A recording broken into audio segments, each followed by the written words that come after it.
Hi, so I'm Steve Lewis. I'm the organiser for the charity Brazilian Jiu-Jitsu and Grappling event that's happening on the 9th of September in Cardiff.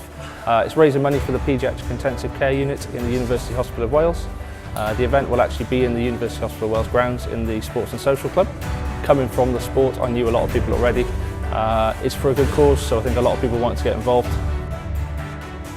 So basically I opened physical activity. I've been in a sort of plight to get sort of your general population in, get away from that kind of the ethos of fighting and more of a sport and learning. So what's really good now, I'm getting a good transfer of everyday people doing the fitness classes and the general PT, and then are coming into the MMA and really enjoying it. So it's an amateur club building people through. It's going really well. We've got a few good boys coming through, but mainly a good atmosphere and good learning environment. The $1 million question, mate. Okay. Fight of the night, who do you think? I think I'm going to go probably for Dino Gambitesa versus Aidan Lee. Nice, good choice. Dino's been out for 3 years now, it'll be good to see him back.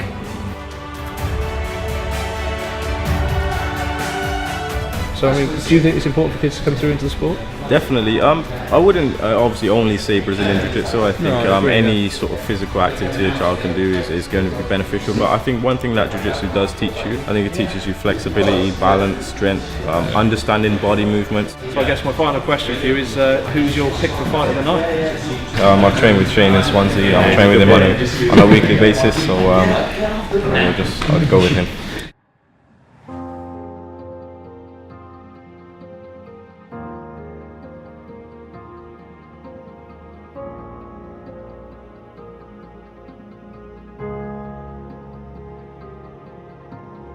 So my event, obviously, that you know about on the 9th of September is raising money for the Paediatric Intensive Care Unit on the University Hospital of Wales grounds. But a big part of it, and what I want to do is promoting the sport so that children are aware of it and get involved with it as well. So in terms of your club, obviously it's up and coming, it's a big name in Cardiff now at one of the gyms, a lot of people talking about it. Do you do kids classes?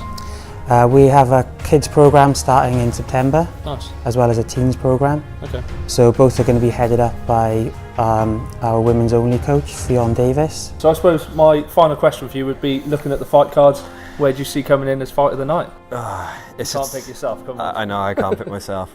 It's a tough call. There's a couple of guys I'm interested to see back, right? I'm looking for Kyle Prosser. Yeah. He's been out for a while, but Kyle's as tough as they can. Just at the Matt Academy with Cameron Clark, thanks for joining us, mate. Just want to run through the card really and just kind of see what excites you on there and what you're looking forward to the most.